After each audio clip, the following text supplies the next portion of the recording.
Hey, it's Marty here with Tyler Nance and a hometown Missouri boy. Isn't that amazing? Yeah. We got a lot of country music in the area. Yeah, it comes naturally. And you're from Joplin. Yes, opposite corner. Opposite corner, yeah. which is crazy. And you said you used to come to St. Louis quite a bit. Yeah, I'd watch the birds play, and yeah. Always been a Cardinal fan? It's my family's been split, Kansas City and St. Louis. So How does that work out in the household? it's just a split family, you know. It's just how it has to be, you know. We work it out. Oh yeah, I trust me. Yeah. I can only imagine you're a Royals fan or a Cardinals fan here in Missouri. But you being from here, and how did you find your tie to country music? What was something you're like, wow?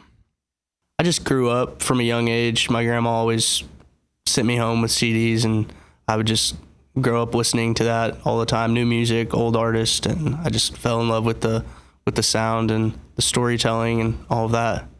What are some of the songs that stand out to you? A lot of Keith Whitley. I Never Go Around Mirrors. You being new to the country music scene, I guess, to an extent, what is something you're still looking forward to?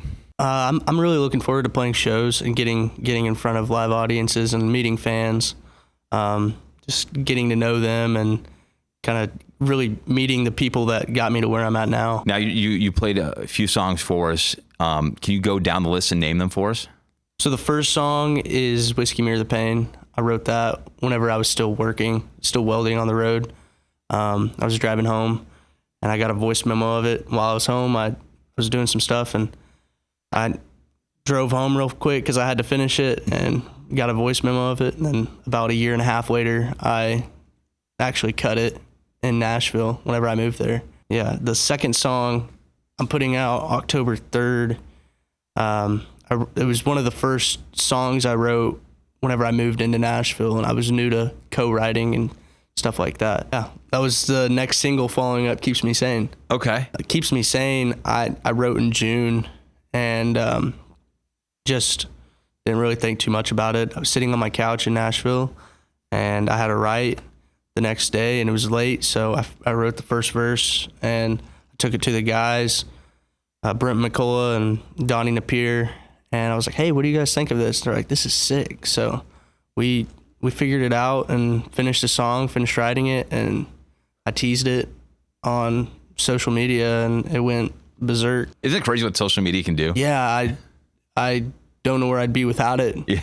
I don't. Yeah, it's insane to see how, like, where it can connect to and who it can connect to, and like how big something can get just because of one video. You know, it's insane. Isn't that wild? Yeah, it's really How long wild. has this thing, like you and music, been going on? As in when you started playing guitar, writing songs, to where you are today? So, like I said, I welded on the road, and I was 19 at the time. Broke up with my girlfriend. I didn't have anything to do, so I went home for, I think, a holiday. Saw the guitar in the corner that I bought during COVID, Yeah. and I was like, you know what? I'm gonna actually try and learn that, and brought it back to Indiana where I was working, and I just started learning off of YouTube, teaching myself, and with that came with writing, and I showed some of the guys that I worked with, hey, I wrote this song, and they loved it. They're like, dude, you gotta post this on social media. I was like, yeah, probably not. And finally, I had a few beers one night, and I was like, you know what's the worst that's gonna happen? Yeah, liquid courage helps. Yeah, and I got like 100 likes on a video. I was like, oh my gosh, like, we're big time in it.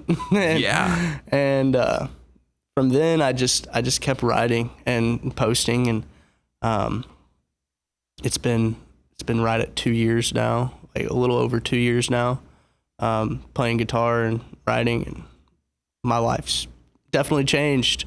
I guess it's been a year now of me actually being in the music scene, and yeah, it's treated me well so far. I think it's super cool that you had the guts to actually play it for people you were working with, because most people are like, all right, I'm going to hold on to this and I'll just let my family hear the song, but you actually went out to the masses right off the bat. Yeah, just figured I'd share my word. That was the only way I was able to really get things off my mind, and was just writing music. And it kind of happened by accident. There was one guy that I had played for, and then he was like, hey, bring that to the fire at the campground while we're cooking out. And just slowly just built up. And yeah, That's such a cool moment, because it's a different story than you hear from others. Yeah. Which is awesome. Well, I'm so excited to have you here in St. Louis. Thank you so much, thanks for Tyler. having me. And can't wait for you to come back here again. Yeah, absolutely, man. Thanks, dude. Dude, thank you.